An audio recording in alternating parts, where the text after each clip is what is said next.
Lang nagsugod ang buti ako ang tiyan lang. Kay sige lang kung kaon lang tungod sa kagutom. So way lami ang diet kung dili ka focus. So mag-focus ka dapat niya kay kung mag-focus ko kay mangurog naman akong tuhod.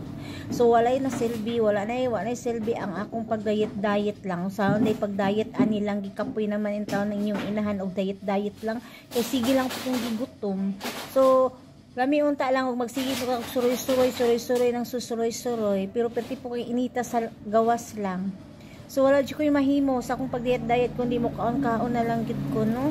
Dili biya lalim mag-diet lang ay wala po kog modelo bitaw wala bitaw naa jud ko focus or goal na maging modelo ko. My God, katawanan pero lami man gid po unta po na lang no na gamay unta po tagtiyan. Saan man nila nagsige na man po kog kaon kay wala na man po hinundan akong diet ani. So makakita akong naidako kayo lang nababayi lang. Wala po kong mainggaw ni kini magkuha po niya mag-workout tapos di ko mukhaon niya.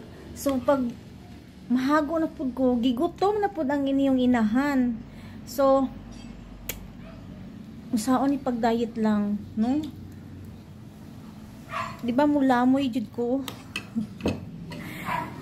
So ang ako na lang ani lang tama na lang sa maabot na ako, tama na lang sa mahimo na ako lang no. So unya anak mga hapon lang mag-jogging na pud ko lang.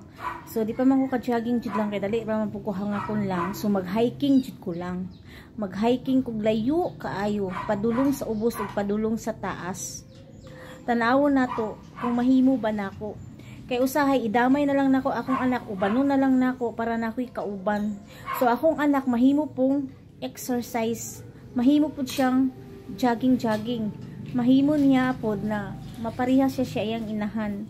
So wala ko laing kakuhaan kundi ang akong anak gid ang akong mauban sa akong pagting-jogging. Ako siyang idamay basin di ay mahimo po siyang modelo. Mamatcho siya inig ka ulitaw.